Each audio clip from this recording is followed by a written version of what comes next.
आप तो काफ़ी सीनियर हैं, लेकिन जब भी हम किसी अंचल को लिखते हैं, मेरा भी ज़्यादातर लेखन अंचल को लेकर ही रहता है, तो अंचल को जब हम लिखते हैं तो एक बड़ी चुनौती ये होती है कि जैसे अभी आपने अपनी कहानी में ही जिक्र किया कि तलाक हो गया, तो उसको ये है कि वो चावल भात माछ भात खा सकेगी। अब उस अंचल का आदमी तो उस बात को पकड़ लेगा, उसकी संवेदना, उसकी गहराई और उसकी गंभीरता।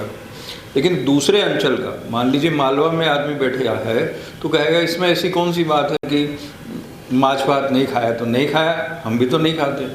तो ये चुनौती लेखक के सामने मतलब हमेशा रहती है। तो क्या वो ज़्यादा दूर तक जाता है? रेणु भी कई बार भाषा के लेवल पर जब बंगला का प्रयोग शुरू कर देते हैं या मिथिला को लिखते हैं तो यहाँ मैथिली लिखते हैं। हाँ, तो बाहर यहाँ आदमी को बड़ी, हम उतना मैथिली नहीं लिखते हैं, मैथिली अलग लिख देते हैं। वो जैसे लिखते हैं तो उन्होंने अंचल को लिखा, पर कई बार उनको पढ़ने में समस्या आती है, तो आम पाठक उसको छोड़ के आगे बढ़ जाता है कि चलो भाई अपने समझ का नहीं।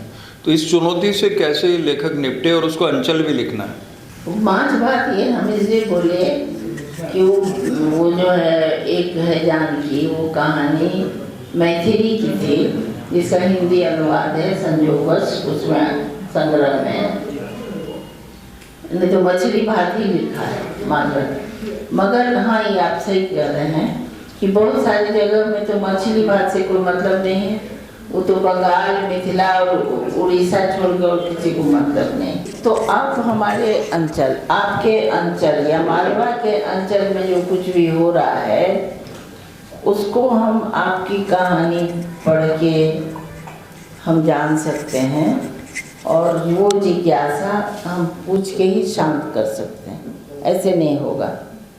इसी तरह आपको ये समझ, ये इसी तरह हम दक्षिण भारत की संस्कृति को हमको कैसे पता, भैरप्पा को पढ़ के या माने उनका अनुवाद जो हम लोग पढ़ते हैं तो उनकी बहुत सारी चीज़ों को हम नहीं जानते थे, जान गए पढ़ के। और कई दक्षिण भारतीयों से पूछ लेते हैं कि ऐसा कैसे होता है आपके यहाँ, तो वो बता देते हैं। लेकिन क्योंकि अब तो देखिए थोड़ा इंटरेक्शन ज़्यादा बढ़ गया है, पहले नहीं था उतना ना, लेकिन हम लोग कहानी पढ़ के, उपन्यास पढ़ के उनका जान रहे थे, और तब कोई मिलता था उसे पूछते थे। तो इसी तरह से आप हमसे कोई भी मालवा का व्यक्ति या राजस्थान का व्यक्ति, वहाँ भी लोग मछली भात से क्या मतलब, ये बात पूछ सकता है कि भाई मछली भात का क्या चक्कर है, क्योंकि जिसके यहाँ वो खाता ही नहीं है लोग, तो उसके लिए कोई फर्क नहीं पड़ता है।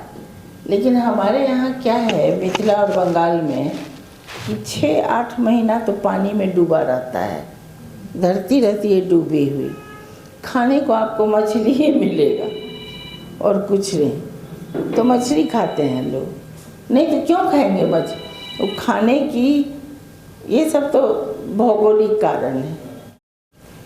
तो आप पूछेंगे कि मछली भात का क्या चक्कर है, तो हम आपको बताएंगे और कोई बात नहीं है। लेकिन लिखिए ज़रूर, लिखेंगे तब तो हमको पता चलेगा कि भाई मालवा में आपका अनाज के बारे में, आप लोगों के अनाज के बारे में हमको आपके लिखे से पता चलता है, हमारे यहाँ के भी अनाज के बारे में आपको पता चलेगा। ये सब चीज़ें तो हैं। तो अंचल को लिखने से उसकी व्यापकता, आज हमारे साथ जो आई है, जो हमारी सहायिका है शकुन, वो हमसे कह रही थी दाल बाटी का नाम बहुत सुने हैं हम कन्नू दीदी के मुंह से, और कन्नू दीदी कभी बनाई नहीं, बोलती थी। तो आज खाएंगे और देखेंगे दाल बाटी होता क्या है।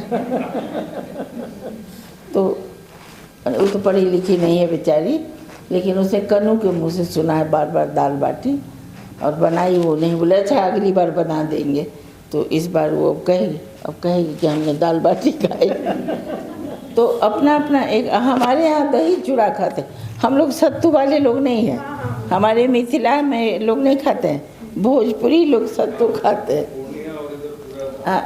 हम लोग दही चूड़ा वाले हैं।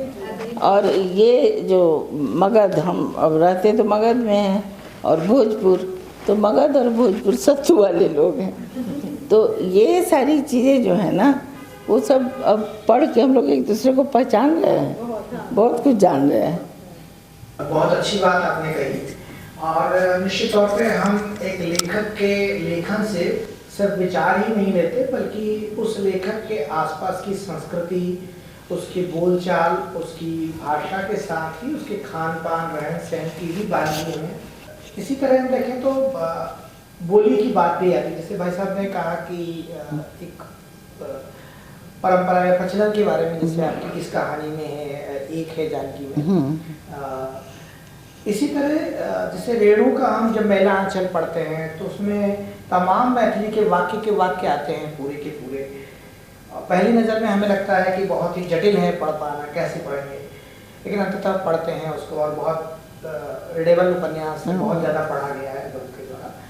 तो एक प्रश्न हम लोग जो लिखते पढ़ते हैं हमारे दिमाग में ये भी आता है कि हम अपनी बोली को किस हद तक लिखें, नहीं लिखें। जैसे हम लोग मालवा के हैं तो हम मालवी बोली में कितना लिखें, या हम मालवी बोली में लिखेंगे तो ऐसा तो नहीं कि सामने वाला नहीं समझेगा। दिल्ली में बैठा आदमी, राजस्थान में बैठा आदमी है, बाहर दक्षिण में बैठा आदमी कैसे समझेगा उस मालवी को। तो हम उसे लिखें, नहीं लिखें, कितनी तक लिखें, कैसे लिखें। हम अपने लेखकीय गुरु बाबा की चर्चा करेंगे नागार्जुन जी की। उन्होंने जिस समय हमको लिखने को कहा था, उस समय उन्होंने कहा था मुझसे कि मैथिली में भी ज़रूर लिखना। मैथिली तो हम लोग को पढ़ाया नहीं जाता था, तो मैथिली तो बातचीत ही करते थे या साहित्य पढ़ते थे, नहीं तो पढ़ाया तो कक्षा में नहीं पढ़ा। तो लेकिन हिंदी में याद रखो, उन्होंने जो कहा, हिंदी को हिंदी की तरह लिखना, हिंदी की तरह। रेणु बनने की कोशिश मत करना, ये बाबा ने कहा था। तो मैंने कोशिश की। आमतौर पे हम ऐसा नहीं लिखते हैं, आप लोग पढ़ते ही हैं, हम वो समझे। सचमुच में मैथिली लिखना है तो मैथिली में लिखेंगे, हिंदी लिखना है तो हिंदी में। एक आध शब्द आप दे सकते हैं, उससे होता क्या है, हिंदी तो बनी ही है सभी लोग भाषाओं को मिला करके, तो मैथिली के कुछ शब्द या मालवी के शब्द या भोजपुरी के शब्द उसमें आए तो बुराई नहीं है। ऐसा नहीं कि दुरूह हो जाए। मालवी कुछ लोग लिखते हैं, बहुत दुरूह बना देते हैं, हमने पढ़ा है। ऐसा नहीं कि मालवी में भी दुरूह नहीं बनाते हैं, लेकिन सचमुच में कृष्णा सोबती को ठीक से मैं नहीं समझ पाती, क्योंकि वो पंजाबी इतना ज़्यादा लिखती हैं कि हम लोग जबकि समझते थे फिर भी उतना नहीं समझ पाते हैं, एकदम पूरी तरह पंजाबी। तो इतना नहीं होना चाहिए। बाबा ने भी कहा था कि ऐसा मत लिखना। तो एक तो मेरी रुचि भी ऐसा लिखने की नहीं थी, लेकिन मेरे गुरु का ये आदेश भी था कि मैथिली लिखना है तो मैथिली लिखो। ये हिंदी में ही नहीं है, मैथिली एक बड़ी समृद्ध भाषा है, आपको पता है, हिंदी से बड़ी पुरानी और अत्यंत समृद्ध भाषा है। मैथिली में भी कई लोकल लैंग्वेज हैं। वो समृद्ध भाषा वही होती है जिसके अंदर कई भाषा होती है, बोलियाँ होती हैं, तो उसमें भी कई लोकल लैंग्वेज हैं। वो थोड़ा बहुत जैसे लहरिया सराय दरभंगा की चर्चा भाषा अगर हम लिखेंगे, शहरी भाषा है, तो जो ठेठ मैथिली लिखने वाले मधुबनी शैली के उन लोग हमारे गुरुजी थे जिन्होंने मैथिली के प्रोफेसर थे, प्रोफेसर आनंद मिश्र। उन्होंने मेरी एक किताब का लोकार्पण करते हुए पुस्तक मेला में कहा, हसीना मंजिल नाम का मेरा उपन्यास था जो साहित्य अकादमी में लगा हुआ था।